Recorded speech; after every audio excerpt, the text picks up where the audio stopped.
Bonjour les élèves! Aujourd'hui, la leçon de Madame Sophia porte sur comment trouver le terme manquant dans une addition et une soustraction. Avant de débuter la leçon du jour, faisons une brève révision sur l'addition. L'addition signifie d'ajouter quelque chose. Et le résultat de l'addition s'appelle la somme. Concernant la soustraction, soustraire signifie d'enlever quelque chose. Et le résultat de la soustraction se nomme la différence. La définition du terme manquant est la suivante. Un terme manquant est le nombre que tu dois trouver pour résoudre une équation. Dans la soustraction, pour trouver le terme manquant, tu dois d'abord déterminer la position du terme manquant. Repère normalement le point d'interrogation qui désigne la position du terme manquant. Ici, le terme manquant est à la première position.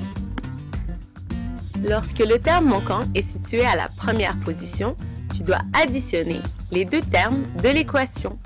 Par exemple, inconnu moins 4 est égal à 10, 10 plus 4 est égal à 14, le terme manquant est donc de 14. Lorsque le terme manquant est situé à la deuxième position dans une soustraction, tu dois soustraire le plus petit nombre du plus grand.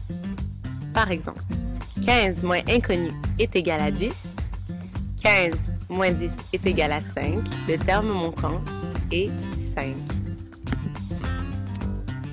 Petite astuce de Madame Sophia.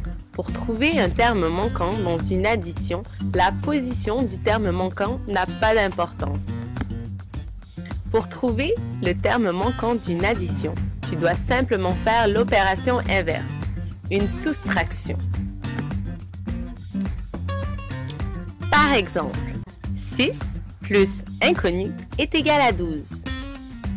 Nous faisons une soustraction, 12 moins 6, qui donne pour résultat 6. Le terme manquant est donc 6. Voilà, maintenant tu as tout ce qu'il faut pour être un champion du terme manquant.